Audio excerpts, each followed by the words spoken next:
Hello everyone, welcome to my YouTube channel. आज जो हम बात करने वाले हैं वो बात करने वाले हैं ब्रांड अवेयरनेस की, है ना।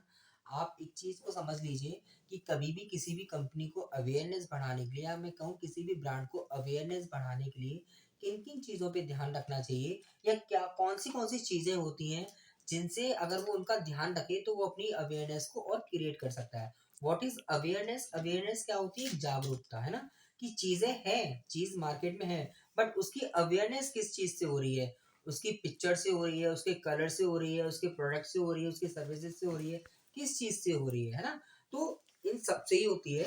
मगर आज हम यही सारी चीज़ें जानेंगे कि कौन सी चीज़ें होती हैं जो अफेक्ट करती हैं ब्रांड को अवेयर करने के लिए मार्केट में, है ना। तो सबसे फर्स्ट हमारा आता है प्रोडक्ट। सबसे बेसिक एंड सबसे मेन चीज़ है हमारा प्रोडक्ट। अगर किसी भी ब्रांड की अवेयरनेस अगर मार्केट में है, आप जानते हो कि ये मार्केट में प्रोडक्ट एग्जिस्ट करता है, तो सबसे पहली जो चीज़ आएगी वो आएगी प्रोडक्ट। कि उसका प्रोडक्ट कैसा है, उसकी उसका प्रोडक्ट क्या है। तभी आप उस मार्केट को, जैसे for an example, there are number of product जो भी न्यू लॉन्च हुए हैं कस्टमर्स की नीड के अकॉर्डिंग, है ना। पहले वो चीज़ें नहीं थी, बट अभी लॉन्च हो रही है ना। तो कौन, जैसे आप, मैं बात करूं V95 मास्क की। क्या आप जानते थे कोई V95 कुछ भी ऐसे करके होता है? नहीं। बट जब V95 मास्क आया, प्रोडक्ट आया, तो उसकी एक अवेयरनेस क्रिएट हो गई, है ना। ऐसे there are many of product. जैसे सैनिटाइजर्स की मैं बात करूं, पहले कोई सैनिटाइजर नहीं जानता था, बट नाउ अभी सब लोग जानते हैं, है ना। तो एक प्रोडक्ट ही एक ऐसी चीज होती है जिससे हम ब्रांड को अवेयर बनाते हैं कि हम भी मार्केट में एग्जिस्ट करते हैं और हमारा भी कोई रोल है, या हम भी इस चीज के लिए बने हुए हैं। तो product is a very important to create any brand image in the market, right. दूसरा हमारा टैगलाइन, है ना। What is tagline? आपने एक चीज सुनी होगी, अमूल सुना है, Amul butter, the taste of India. तो द टेस्ट ऑफ इंडिया जो नीचे लिखा होता है अमूल के नीचे, दैट इज टैगलाइन, है ना। कि उसको वो टैग दिया हुआ है, उस कंपनी को वो टैग दिया हुआ है, वो कंपनी अपने आप को रिप्रेजेंट कर रही है कि व्हाट आई एम, राइट। एक लाइन से, जैसे फॉर एन एग्जाम्पल, आपका एक प्रोफाइल है ना। आपकी एक इमेज है, जैसे आपकी एक पिक्चर है, आपको लोग देखते हैं, है ना। तो वो बता देते हैं कि अच्छा इसका नाम ये है, इसका नाम ये है। मगर हम कहीं ना कहीं कभी भी किसी भी चीज का एक फीचर्स भी तो बताते हैं। अरे अच्छा, आप उसको जानते हो, वो ऐसे करता है। तो उसी लाइन से या उसी बात से आप समझ जाते हो हम किसकी बात कर रहे हैं, राइट। ऐसे ही यहाँ टैगलाइन है। जैसे मैं बोलूँ द टेस्ट ऑफ इंडिया, आप समझ गए मैं अमूल की बात कर रहा हूँ। इसको लगा डाला तो लाइव झींगा डाला, आप समझ गए मैं टाटा स्काई की बात कर रहा हूँ, है ना। तो there are many of company जिन्होंने अपनी टैगलाइन बनाई हुई है। उस टैगलाइन से इतनी अवेयरनेस क्रिएट होती है मार्केट में कि उस टैगलाइन से हम पता चल जाते हैं किस ब्रांड की बात कर रहे हैं। दूसरा है हमारा लोगो। व्हाट इज लोगो? आप, आपका फेसबुक अकाउंट है, आपका इंस्टाग्राम का अकाउंट है, आप वहाँ क्या करते हो? आप अपनी एक प्रोफाइल लगाते हो ना, ये मेरा अकाउंट है। 90% लोगों की बात कर रहा हूँ, काफ़ी सारे लोग प्रोफाइल अलग लगाते हैं, नहीं भी लगाते हैं। जैसे उन्होंने फ्लावर्स की लगा ली, उन्होंने किसी पेट के लिए कुछ भी लगा लिया, XYZ, जो भी उनका मन है, बट प्रोफाइल लगाते हैं ना। तो प्रोफाइल क्या होता है? प्रोफाइल एक इमेज होती है। ऐसे ही कंपनी का लोगो क्या होता है? कंपनी का जो लोगो होता है वो एक प्रोफाइल इमेज होती है ना। एक पिक्चर होती है वो, जिससे आप पता कर लेते हो कि ये किस कंपनी की। जैसे फॉर एन एग्जांपल, आप रास्ते में जा रहे हो, आप बाईपास रोड पे जा रहे हो, हाईवे पे जा रहे हो, आपने एक येलो कलर का बड़ा सा एम देखा, है ना। आप समझ जाते हो ना मैकडोनल्ड है, आप समझ जाते हो ना इजीली, है ना। अगर आपने एक टिक देखा, आप तुरंत समझ जाते हो ये नाइकी का ब्रांड है ना। तो लोगो एक ऐसी चीज है, एक ऐसी प्रोफाइल है, एक ऐसी इमेज है जिससे हम तुरंत आइडेंटिफाई कर लेते हैं इस ब्रांड की बात हो रही है, राइट। आप किसी की भी मोबाइल में एक एप्पल सा बना देखते हो, आधा कटा हुआ एप्पल, आप तुरंत समझ जाते हो ये आईफोन है, पीछे से ही समझ जाते हो, आपको आगे से देखने की जरूरत नहीं पड़ती ना। तो लोगो वही चीज होती है। उसके बाद है top of the mind brand. मान लीजिए कि मैं पेस्ट की बात कर रहा हूँ आपसे, है ना। पेस्ट की बात कर रहा हूँ जिसे हम सुबह मॉर्निंग में ब्रश करते हैं, शाम को ब्रश करते हैं। आपके तुरंत 90% लोगों के माइंड में क्या आता है? कॉलगेट। आप आज भी देखना, मैं सबकी बात नहीं कर रहा, मगर ज्यादातर लोगों की बात कर रहा हूँ। आज भी पता है लोग बोलते हैं अच्छा तुमने कॉलगेट कर लिया। वो ये नहीं बोलते कि तुमने ब्रश कर लिया, वो एक ही चीज बोलते हैं, तुमने कॉलगेट कर लिया क्योंकि उसने इतनी अवेयरनेस की हुई है, माइंड इतना क्रिएट कर दिया, इतना मार्केट क्रिएट कर दिया है कॉलगेट ने कि आप पेस्ट के नाम पे सिर्फ कॉलगेट को जानते हो, है ना। तो ये वही है। दूसरा हमारा ब्रांड रिकॉग्निशन।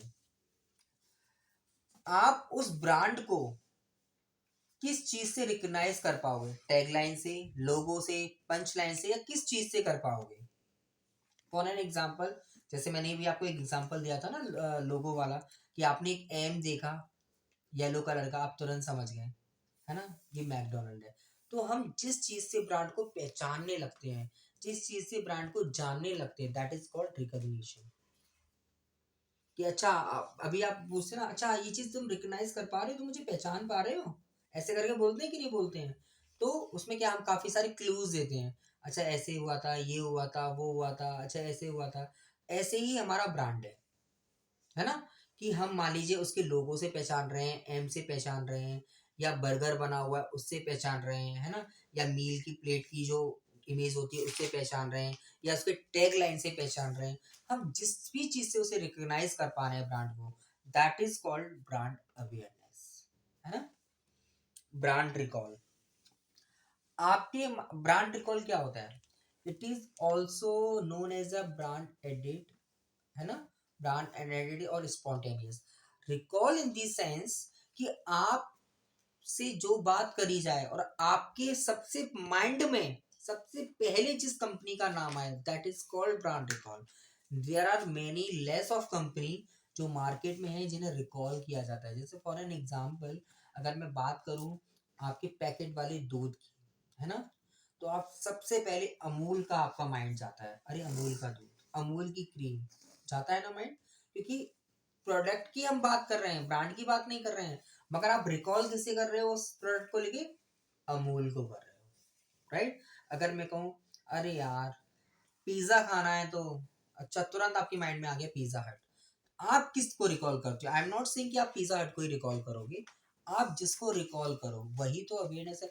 मान लीजिए पिज्जा को लेके आपकी अवेयरनेस पिज्जा हट ने ही क्रिएट की हो, है ना, उसी ने आपको अवेयर किया हो पिज्जा के बारे में, डोमिनोज ने किया हो, किसने किया है? मैं बर्गर की बात कर रहा हूँ तो आपके तुरंत माइंड में आ रहा है मैकडोनल्ड, है ना। तो that is called brand recall. Same मैंने अभी आपको पेस्ट का भी एग्जांपल दिया था कि अरे भैया पेस्ट कर लो, तुरंत कॉलगेट की इमेज क्रिएट हो गई माइंड में। तो that is called brand recall. उसके बाद है हमारा एडवर्टीजमेंट, है ना। जिसके जितने ज्यादा एड होते हैं, जितने जिसके ज्यादा मार्केट में पोस्टर्स होते हैं, इमेज लगी होती हैं, बैनर्स लगे होते हैं, जितने पॉपअप एड आते हैं आजकल, तो भैया ऑनलाइन का भी जमाना है ना, तो जितने भी पॉपअप एड वगैरह आते हैं वो सारा कुछ किस में आता है? आपका एडवर्टीजमेंट में आता है। अवेयरनेस होती है ऑल अबाउट कि आप जिस चीज को लेके जागरूक हो, किस चीज को, ये सारी चीजें रोल प्ले करती हैं एक ब्रांड को अवेयर करने के लिए मार्केट में, in the front of the customer. ऐसा नहीं है सिर्फ एक ही चीज से काम हो जाएगा या दो चीज से काम हो जाएगा, नहीं। ऐसा आप सपोज करो, यहाँ एक बार इमेज पे आप देखो, मान लीजिए ये सारी चीजें हैं, मैं प्रोडक्ट को ढक लूं, मैं टैगलाइन बना दूं, लोगो बना दूं, ब्रांड को रिकॉग्निशन आ गया, एडवर्टीजमेंट कर दूं, मगर प्रोडक्ट नहीं होगा तो आप क्या करोगे? आप कुछ नहीं कर पाओगे।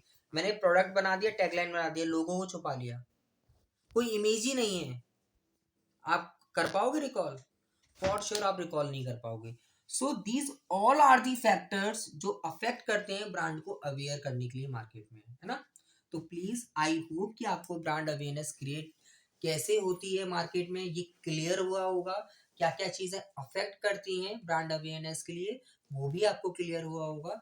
अगर आपको क्लियर हुआ है तो प्लीज मुझे बताइएगा। अगर आपको कहीं भी कोई भी डाउट रह गया है तो आप प्लीज मुझे कमेंट बॉक्स में मुझे कमेंट कर दीजिए, मैं आपकी वो प्रॉब्लम जरूर सॉल्व करूंगा। Thank you so much.